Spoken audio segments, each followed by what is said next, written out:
Goed, goeiemôre julle. Vir hierdie jaar se VTT het André my gevra om vanuit die Nuwe Testament iets te sê oor wat nuut is in Nuwe Testamentiese navorsing. En daar's nie heel waarskynlik 'n klomp dinge wat nuut is. Maar ek het geoordeel dat ons miskien bietjie sal praat oor 'n baie spesifieke lees van tekste, van antieke tekste, en dis ook die Nuwe Testament. Naamlik, dit wil bekend staan as 'n anti-imperiale of 'n post-koloniale lees van die teks, wat 'n lesersgerigte lees van die teks is en spesifieke vrae vra. Maar ek sal nou daarby kom om dit te verduidelik. Kom ons begin nou maar eers by dit wat vir ons bekend is. Die meeste van ons weet dat in 'n Nuwe Testamentiese wetenskap en ook in Ou Testamentiese wetenskap natuurlik, daar 4 benaderings is wat gevolg kan word. Ons moet onderskei tussen eksegetiese benadering en metodes. Al die benaderings of die 4 benaderings het elkeen bepaalde metodes wat daaronder resulteer.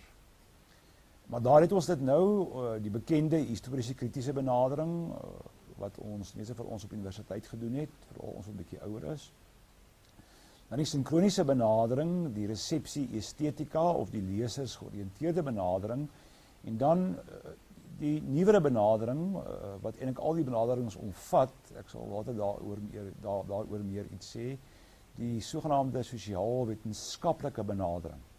Nou, ons sien daar dat die historiese kritiese benadering was veral bekend geword, veral deur Debelius en Bultmann, Wellhals en die mense, waar die fokus op die outeur is. Aan die ander woorde, die benadering kyk na die ontstaan van tekste, byvoorbeeld Jesus, wat hy gesê, wat hy gedoen het, dat tradisies ontstaan, hoe daardie tradisies oorvertel is, die vorme wat het gekry het, ensovoorts, hoe die verskillende evangeliste die tradisies verwerk het tot die evangelie, hoe Matteus en Lukas van Markus gebruik gemaak het, ensovoorts, so van die 1950s af. En as 'n reaksie hierop, so van die 1960s af, het mense begin sê dat ons weet nie genoeg van die auteurs, waar is die teks geskryf, van wie was die teks geskryf byvoorbeeld. So, ander moontlikheid is om te fokus op die teks self as 'n artefak, as 'n kunswerk. Dan resepsie estetika kan verder weer gesien word, eintlik as 'n reaksie op die sinkroniese benadering, waar mense begin sê, maar wat van die leser? Die leser lees die teks op bepaalde maniere. Dit is byvoorbeeld Voegs en Ebeling, die mense wat hierna gekyk het, die spraakhandeling van die teks onder andere.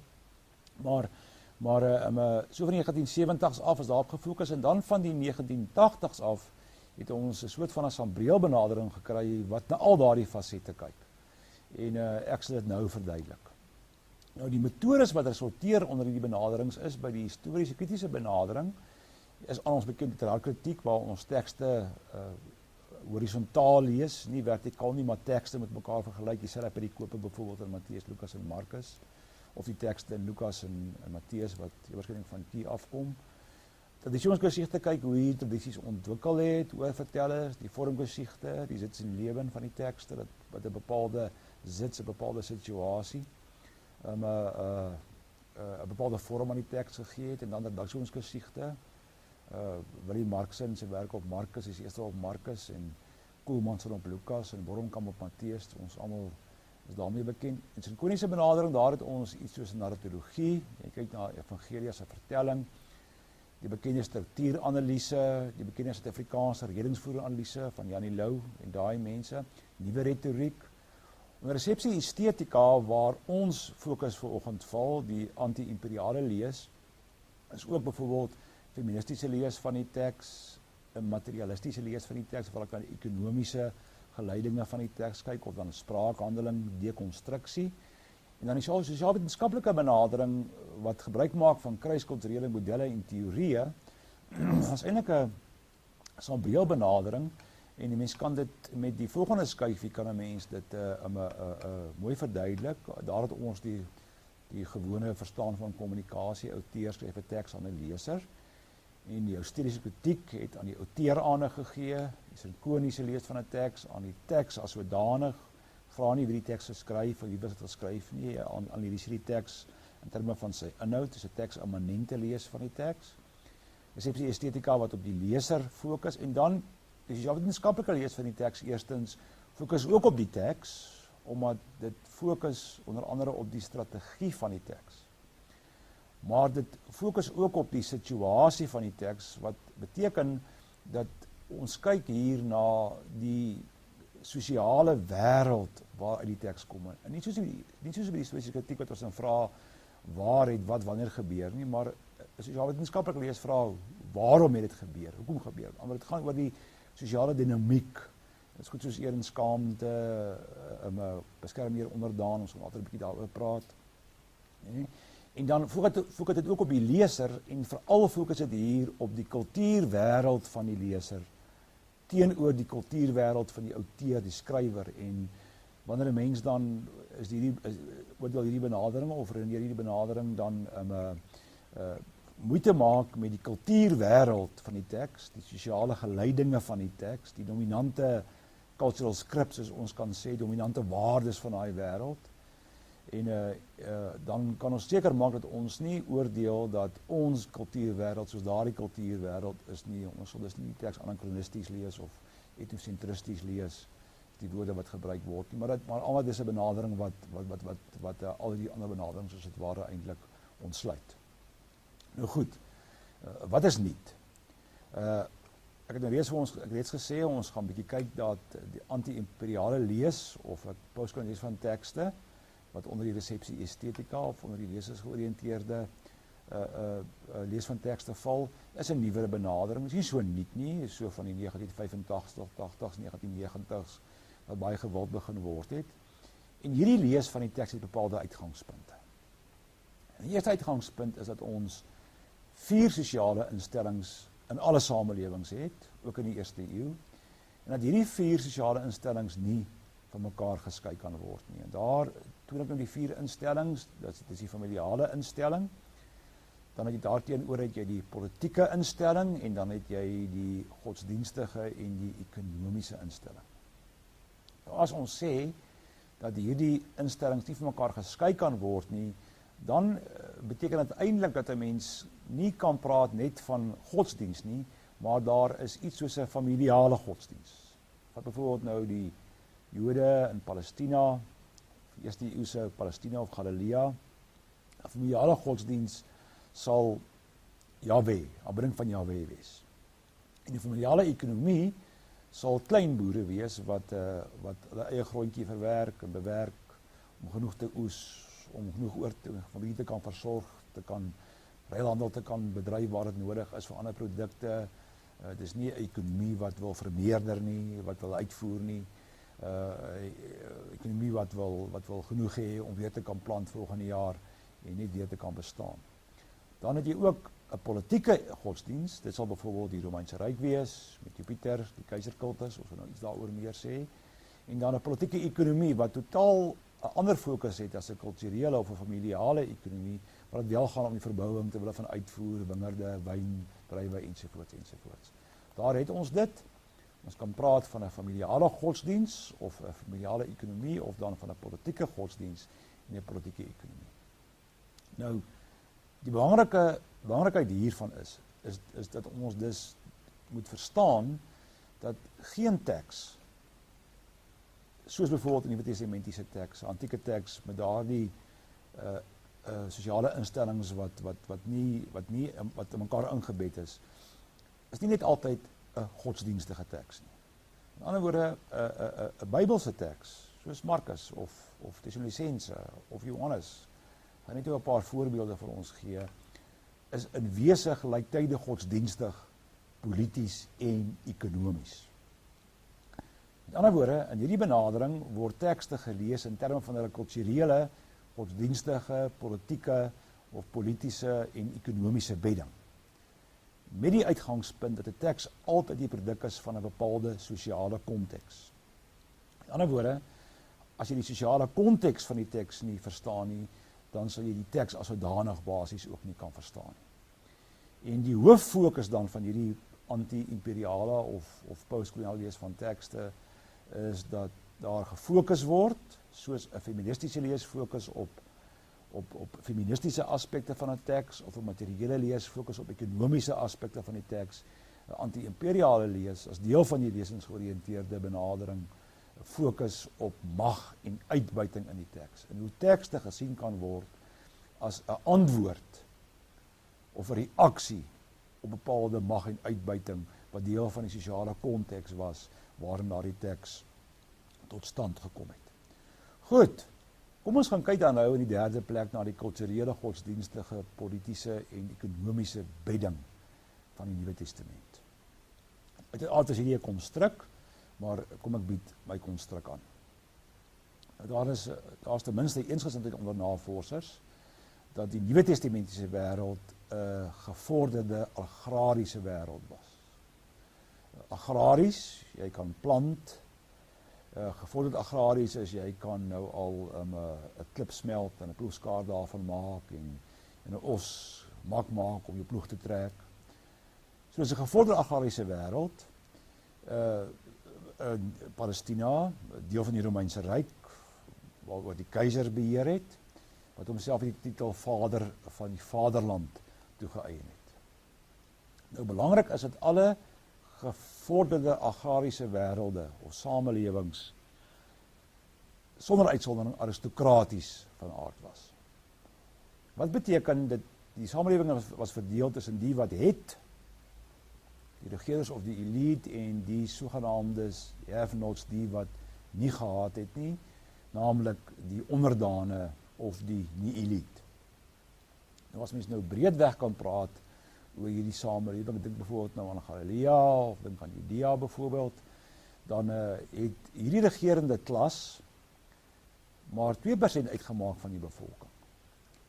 En meestal eintlik sonder uitsondering stede gewoon, terwyl die res van die bevolking, die sogenaamde die wat nie gehad het nie, 98%, het in die platteland gewoon, en dis 'n samelewing waarin daar geen middelklas was nie. Nou, die hoofaktiwiteit van 'n gevorderde agrariese wêreld was boerdery en die vang van vis. Dink byvoorbeeld aan Galilea, die see van Galilea, of Laar Galilea of Middel Galilea, waar graan byvoorbeeld verbou was. Die interessante is, ons het verskeie tekste hieroor, ek noem een voorbeeld, Cicero's Duties. Lees ons raak dat die elite hande arbeid verag het. Dit was die werk van minderwaardige mense volgens hulle opinie. So die mense in die stede het nie die grond bewerk nie. Maar die interessantheid is verder dat alhoewel hierdie elite nie 'n dag se hande arbeid verrig het nie, hulle ongeveer 65% van al die rykdom beheer het. En dit het hulle reg gekry deur beheer uit te oefen op die besit van grond, die produksie, oeste, vang van vis, en die beheer van die landvolk, die kleinboere, deur wie se insette en arbeid produksie tot stand gekom het. Nou die Rome aan die eerste plek, in plaaslike elite, byvoorbeeld die Herodiane in Galilea, dink byvoorbeeld Markus 3 vers 6 waar ons van hulle lees. Hulle het grondbesit, produksie, verspreiding van produksie en, soos ek reeds gesê het, diegene wat die land bewerk het, beheer deur middel van veral rentes, belastings, offers en tol wat hierdie landvolk moes betaal het.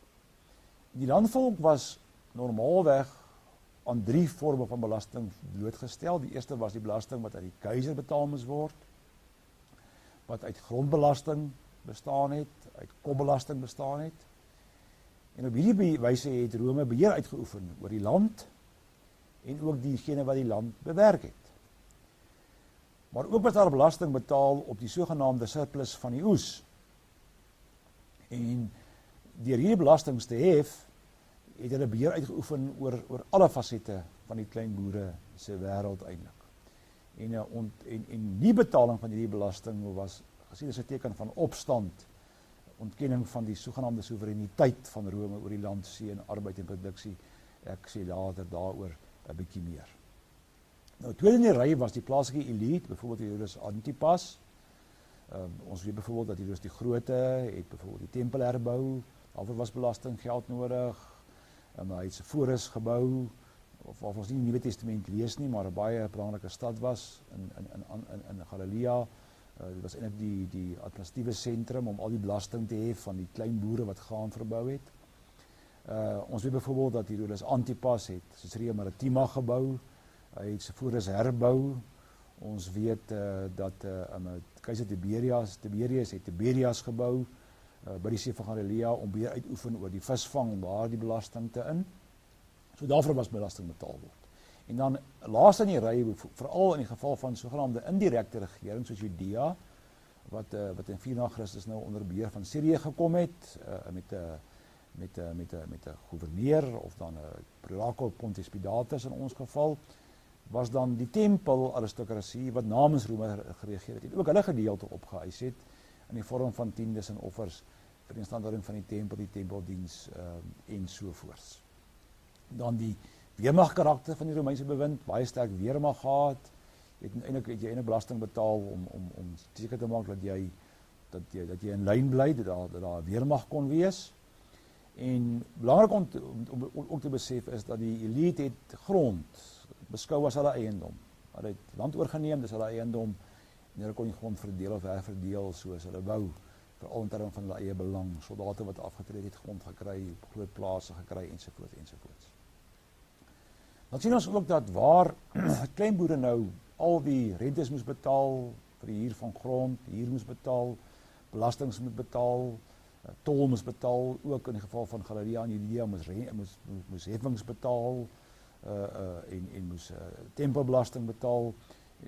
Het hierdie mense dit nie gemaak nie en het hulle feitelik op of meestal onder die broodlyn gelewe, en as jy dan nie kon regkom nie, dan kon jy 'n lening aangaan. En hierdie was een van die maniere waarop die elite hulle geld gemaak het, deur lenings te gee teen baie hoë rentekoerse. Maar eintlik maar net met die gemik op die volgende stap om, as die rentes dan ook nie betaal kon word, lenings nie betaal kon word nie, dat die grond dan ingepalm is en dat die grond dan die klein landgoede, groter landgoede van dit gemaak is en dit verbou is, lugger is aangeplant, hulle van uitvoer ensovoorts. En baie belangrik, in daardie wêreld was beskermheer onderdaan verhoudings. So, ons huidige politieke situasie is 'n baie goeie voorbeeld daarvan, dat jy het 'n beskermheer met 'n klomp onderdane wat na mekaar kyk. Om onderdaan te word vir 'n beskermheer kry jy toegang tot bepaalde middele wat jy nie sou gehad het nie, as 'n voorbeeld. En dan, baie belangrik, aangesien in hierdie gevorderde agrariese wêrelde maghebbers dikwels deur geweld of deur legitieme mag aanbewind geword het hulle verskeie vorme van legitimering gehad om hulle oorname van land te regverdig en ook aan te toon dat hulle die goddelike reg het om die grond te besit en te regeer. En dit was in die geval van Rome deur aanspraak te maak op die goedgesindheid van die gode. Want dit is byvoorbeeld in Vergilius, of byvoorbeeld in Seneca, dat die hoofgod van die Romeine Jupiter Rome uitgekies het om te regeer oor 'n ryk wat sogenaamd nooit 'n einde sou hê nie. Nou, behalwe hierdie goddelike legitimasie, was daar ook 'n verdere legitimasie, veral in die vorm van die imperiale ideologie, soos die keizerkultus, met al sy tempels, beelde van die keizer, monumente ter ere van die keizer, aanbidding van die keizer, dat die keizer in beheer was, dat hy deur God uitverkies was om te regeer.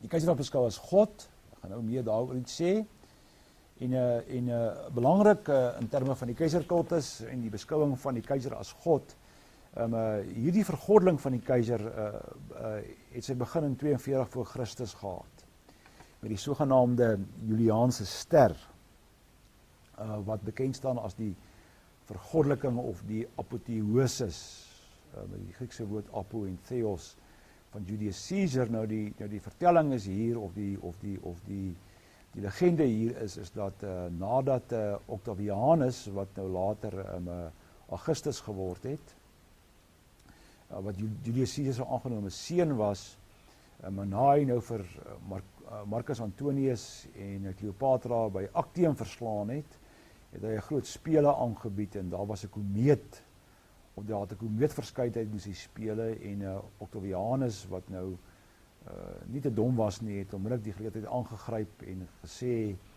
maar sien julle, daar is die vergoddeliking van Julius Caesar. Julius is nou op pad na die gode toe, want hy is nou 'n god. Ons het verskeie inskripsies en beelde. Hier is 'n uitbeelding van die apotheosis van Julius Caesar in Rome. Ons kan daar sien, daar is oom Julius nou op pad na boontoe. Hier is 'n ander relief wat ook beskikbaar is, of wat ook in Rome is. Daar kan ons sien dat Julius Caesar nou op pad is na die gode.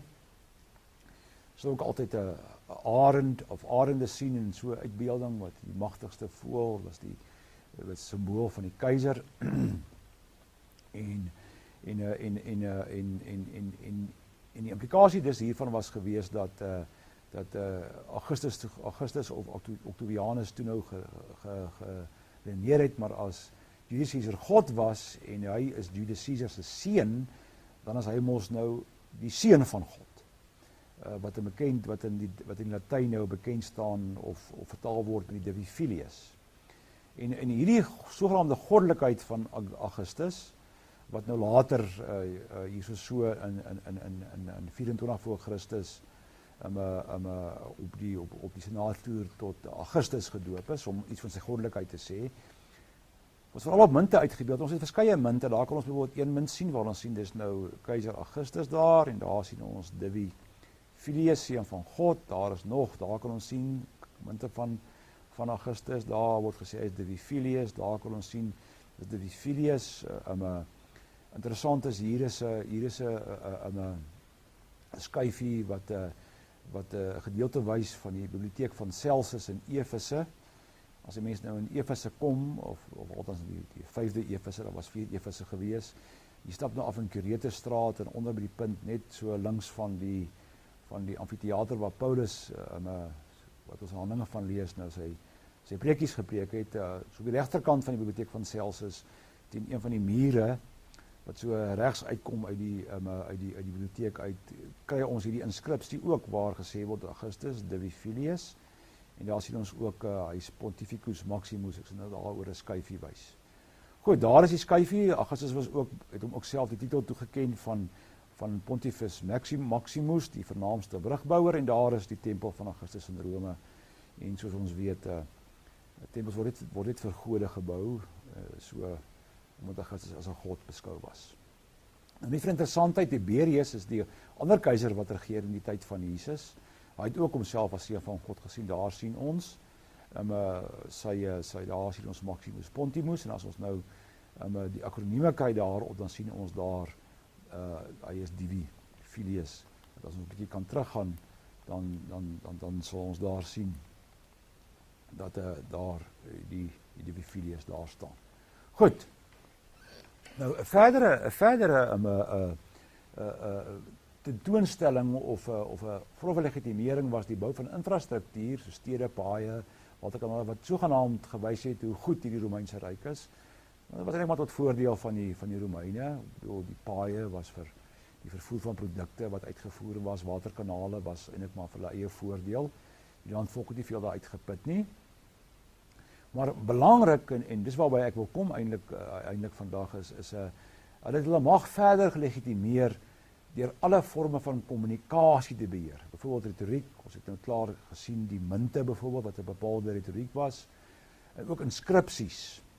Nou, een van die belangrikste inskripsies wat gevind is en wat vir ons nou iets sê oor die keiser en wie die keiser was en die keizerryk en die regering van die keiser, is die sogenaamde Pliny inskripsie wat net soos hy van Efese in 9 voor Christus wat 9 voor Christus dateer, wat 'n inskripsie is wat geskryf is ter ere van Augustus met sy verjaarsdag. Daar sien ons is 'n gedeelte van die inskripsie wat gevind word, van die steel wat gevind is. En ek het 'n gedeelte van daardie inskripsie het ek vry vertaal, en hier en daar waar dit van belang is ook vir die aanbieding vandag, het ek die Grieks wat ek glo ons sal kan lees, het ek vir ons gelos ingesit. Nou kom ons lees die gedeelte, daar staan Jupiter, wat alle dinge georden het en intens belangstel in ons lewens, het orde vervolmaak, deur ons Augustus met al sy gawes te gee tot voordeel van die mensedom. Hy is gestuur om aan ons en ons nasate se verlosser, gestuur as ons en ons nasate se verlosser, jammer, en daar is die Grieks soter wat gebruik word. Hy het 'n einde gebring aan oorlog en orde gevestig, en deur sy verskyning, sy epifanein, het daar vrede gekom en sekuriteit. Eirene, of dan die pax, Latyn vir vrede, of die asphaleia, vir sekuriteit in Grieks, of die securitas. En belangrik, dit was die begin, argein, van goeie tydings, die Evangelia. Die vroegste gebruik van die woord Evangelia het verskeie gebruike gehad, maar dit het eintlik 'n politieke ontstaan, dat die geboorte van 'n nuwe keiser was beskou as goeie nuus, as Evangelia, die verjaardag van die keiser, die oorwinning van die keiser, ensovoort, ensovoort. Dit was alles goeie tydings gewees. Nou, op grond van die inligting wat ons het, as ons dan nou moet sê, wie was Augustus, ons ten minste die volgende kan sê, of hoe was hy beskou, dan hy was beskou as die seun van God, Ios to Theos, die apotheosis van Julius Caesar, hy was die seun van God, hy was die redder, die soter van die wêreld, hy was Kurios, hy het 'n goddelike verskyning gehad, hy was God se verteenwoordiger, die Pontifex Maximus of Maximus Pontificus. Hy is die een wat goeie tydings, Evangelia, die meervoud gebring het. Hy is die begin van goeie tyding. Hy het vrede en sekuriteit gebring, Latynse pax en securitas, Grieks die Eirene en asphaleia. Ek noem dit spesifiek, ons gaan nou oor 'n paar tekste praat. En belangrik, sy teenwoordigheid of sy oorwinnings. As hy 'n stad oorwin het en die stad oorgegee het en hy teenwoordig geword het in die stad, is dit beskryf as sy parousia, wat ons in die Grieks ken as die parousia daar. En belangrik, loyaliteit aan die keiser was beskryf met die woord pisteo, wat ons dikwels in die Nuwe Testament vertaal sien met die woord geloof. Nou, met dit as agtergrond, kom ons gaan lees nou 'n paar tekste. Onthou nou, dis 'n lesensgeoriënteerde lees hierdie, jy werk met bepaalde vooronderstellings, en daarom kyk jy na spesifieke fasette van die teks, en bied dit aan jou 'n moontlikheid om hierdie tekste wat ek nou vir ons gaan hanteer, vanuit hierdie perspektief te lees. Die implikasie is, of die bedoeling hier is nie, dis die enigste of die korrekte manier van die lees van 'n teks nie, maar dis 'n moontlike lees van die teks, van tekste vanuit hierdie perspektief, of vanuit hierdie lesensgeoriënteerde benadering. Goed, 'n paar, kom ons begin by Markus 1 vers 1. Daar lees ons nou, en kyk die Griekse woorde, Argetou Evangelio Jesu Christus Theo, met ander woorde, die begin van die evangelie van Jesus Christus, die seun van God. Nie ons 3 woorde in die Grieks, wat in daardie prine inskripsie na vore kom. Namelijk die begin, argein of arge hier, Evangelio, en dan Jesus Christus, wat die seun van God is. Met ander woorde, alhoewel Markus 1 vers 1, dis lyk asof dit in die eerste plek 'n godsdienstige uitspraak is, of 'n godsdienstige inhoud het dit hier baie duidelike politieke betekenis van hierdie perspektief, want die teks wil sê, dis eintlik 'n plofbare teks in daai tyd, wat sê dat die goeie nuus begin by Jesus, hy is die arge, en nie soos die prene inskripsie byvoorbeeld sê, die keiser nie. Tweedens, hy is die goeie nuus, en nie die keiser nie, en hy is nie die evangelio in meervoud nie, hy is die enigste goeie nuus in die enkelvoud, en belangrik dat Jesus is die seun van God, en nie die keiser nie. So ons sien, van hierdie perspektief, hoe 'n mens dan kan sien dat hierdie teks eintlik 'n antwoord is, of 'n reaksie is, op die beskouinge van daardie tyd. Markus 1 vers 15 is ook interessant, waar ons lees, ons weet nou aan Markus, dat Jesus word nou gedoop, in Markus 1 vers 9, hy gaan die woestyn toe, hy kom terug, en dan sluit die inleiding van die evangelie af, waar Jesus sê, die tyd het aangebreek, en die koninkryk van God het naby gekom, ek dink ook maar in die woord koninkryk. Dis nie die koninkryk van die keiser nie, maar die koninkryk van God breek aan. En dan bekeer julle en glo, dis die evangelie, to angelio. Nou, wat sou 'n interpretasie hiervan kon wees? Ons sou kon sê, ons eers kon vra, waarvoor moet die Jodes hulle bekeer? Meta nooit uit hê.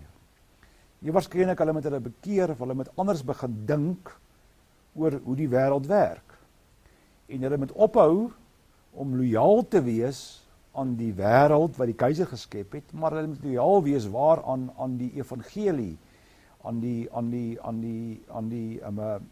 die koninkryk van God, wat die evangelie eintlik is, onder andere in die Markus evangelie, en hulle moet lojaal wees aan hierdie een evangelie, aan die blye nuus. So is eintlik 'n teks wat loyaliteit vra aan Jesus en sy koninkryk en nie aan die keiser en sy koninkryk. Nog 'n paar net 'n kort opmerkings. As Jesus nou vissers roep, wat beteken dit? Onthou vissers, vir Tiberias see van Galilea, die van visbelasting. As Jesus vissers roep, beteken daar's minder belasting vir die Romeinse ryk, daar's minder belasting vir die plaaslike elite.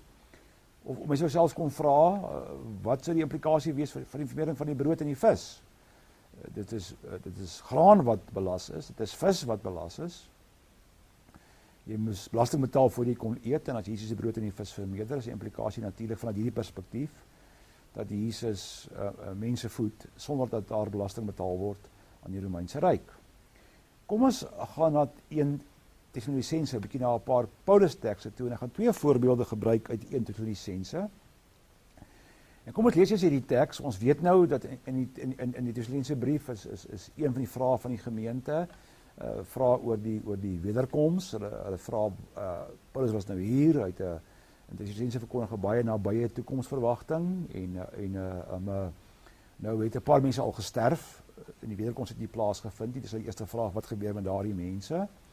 En tweedens, wanneer gaan dit plaasvind? En nou skryf Paulus, oor die tyd en omstandigheid, wanneer hierdie dinge sal gebeur, is dit nie nodig om aan julle te skryf, nie broers.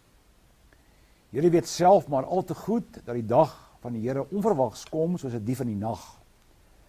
Wanneer die mense sê, alles is rustig en veilig, en kyk nou die Grieks, eirene kai asphaleia, of dan die Latynse pax et securitas. Wanneer mense sê, wanneer Rome verkondig, alles is rustig en veilig, sal die ondergang hulle skielik oorval soos geboortepyne van 'n swanger vrou, en niemand sal ontkom nie. En kyk nou, hier het ons byvoorbeeld muntstukke wat vir ons iets sê. Daar is nou pax et libertatis, maar dit is pax. Hier het ons 'n baie goeie voorbeeld.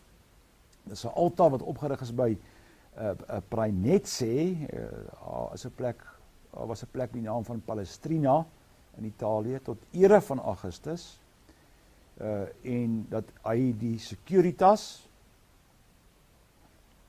Asphaleia en dat hy pax vrede gebring het. So vanuit hierdie perspektief kan ons dan sê dat wat hierdie teks eintlik sê is dat Paulus sê, wanneer Rome nog in beheer is en nog sogenaamd vrede en sekuriteit verkondig, gaan dit gebeur. So die toekoms, die wederkoms is naby. Nou, die wederkoms van Jesus, baie interessant.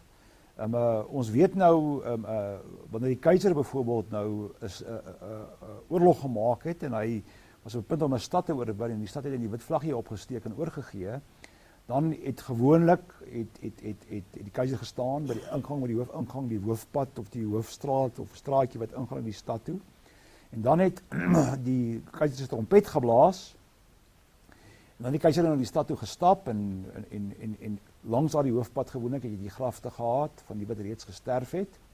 En dan wanneer die keiser dan basies in die stad ingegaan het en hy was teenwoordig in die stad, dan het dit bekend gestaan as die keiser se parousia, as sy teenwoordigheid, waarna hy weer vertrek het. Nou as ons hierdie teks nou lees vanuit daai perspektief, het ek reeds vir die parousia van die keiser beskryf, en hier word nou gesê, as Jesus kom, dan sal die trompet van God weer klink.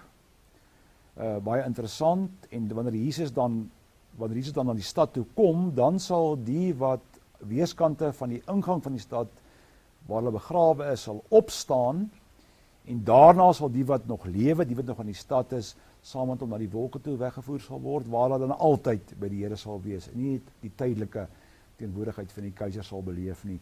So ons sien hier, dat hier word iets gesê, dis so 'n tipe van 'n reaksie, of 'n inspeling, op dat die parousia van Jesus iets anders is, as die parousia van die keiser. Dan het ons 'n paar voorbeelde. Die keiser was bekend as Soter, ons het die teks byvoorbeeld in Johannes, waarin Kater het byvoorbeeld 'n baie netjiese boek geskryf oor hierdie soort lees van die Johannes Evangelie. Hy het ook 'n boek geskryf oor die lees van die Matteus Evangelie. Maar kom ons lees daar, die vrou sê nou, dit is die gedeelte oor die Samaritaanse vrou, die bekende Johannes 4, gedeelte Johannes 4, net na die Nikodemus teks in Johannes 3. Ons glo nie meer op grond van wat jy vertel het nie, want ons het self na hom, dis Jesus, geluister, en ons weet dat hy waarlik die verlosser van die wêreld, die Soter toe Cosmo is, wat sê dat dit nie die keiser is nie. En ook in Johannes 4 het ons 'n teks wat sê, en ons het gesien, en is getuie daarvan, dat die Vader die Seun van God, as redder, as Soter van die wêreld gestuur het. En dan 'n laaste voorbeeld, wat ek net miskien as 'n voetnoot wil byvoeg. Anti-imperialisme van tekste toon ook aan dat die tekste nie alleen reaksies is op die Romeinse Ryk of Romeinse oorheering of die Romeinse wêreld nie, maar dat sommige tekste selfs gesien kan word as 'n mimesis, of hulle mimiek, of hulle nabootsing van bepaalde Romeinse gebruike. En as ons nou byvoorbeeld, hier is nou 3 tekste, ek sal nou daarna verwys, ons weet nou byvoorbeeld dat as dit nou kom by die posisie van die vrou in die huwelik, of die posisie van die vrou as 'n medewerker van Paulus byvoorbeeld, of in terme van die patriargale wêreld, dan weet ons nou mos dat die standpunt is dat Jesus het gelykheid verkondig. As ons 1 Korintiërs 7 lees, dan weet ons dat Paulus 'n gelykheid verkondig het. En dan lees ons nou byvoorbeeld in die Deuteropauliniese geskrifte, nou in Efesiërs en Kolossense, dat daar nou onderdanigheid gevra word, en dat ons as op die pastorale briewe kom, dat uit en uit die vrou onderdanig aan 'n man behoort te wees. En dan was altyd geredeneer dat wat ons by Paulus het, word dan, en dit is byvoorbeeld Crossan se standpunt, jy het Crossan en Borg se standpunt, dat jy het nou die radikale Paulus, wat dan soos Jesus was, en dan jy nou die konservatiewe Paulus, dis 'n reaksie, die Deuteropauliniese geskrifte is 'n reaksie op die Pauliniese geskrifte, en dan by die Deuteropauliniese geskrifte, die pastorale briewe, het jy dan hierdie reaksionêre Paulus, wat dan reageer op Paulus se sogenaamde egalitaire of gelyke verhouding tussen man en vrou. Maar wanneer ons byvoorbeeld nou die agtergrond gaan lees byvoorbeeld van die tyd waarin 1 Timoteus geskryf is, of Titus geskryf is, of 1 Petrus geskryf is, dan sal ons sien dat in daardie tyd die Romeinse Ryk, veral in die herstel van morele waardes, die herstel van die huwelik ensovoorts, 'n bepaalde verstaan van die huwelik gehad het, naamlik dat die vrou onderdanig was. En ons vind dit in hierdie tekste. Die vrou moet stil onderdanig wees in 1 Timoteus 2. Die vrouens moet onderdanig aan hulle mans wees, Titus 2. En vrouens moet aan hulle mans onderdanig wees in 1 Petrus 3. En wat heel waarskynlik hier gebeur het, is dat die vroeë Christelike gemeenskappe, om aanvaarbaar te wees in daardie wêreld, om heel waarskynlik ook nuwe volgelinge te kry, gelowiges by te kry, dan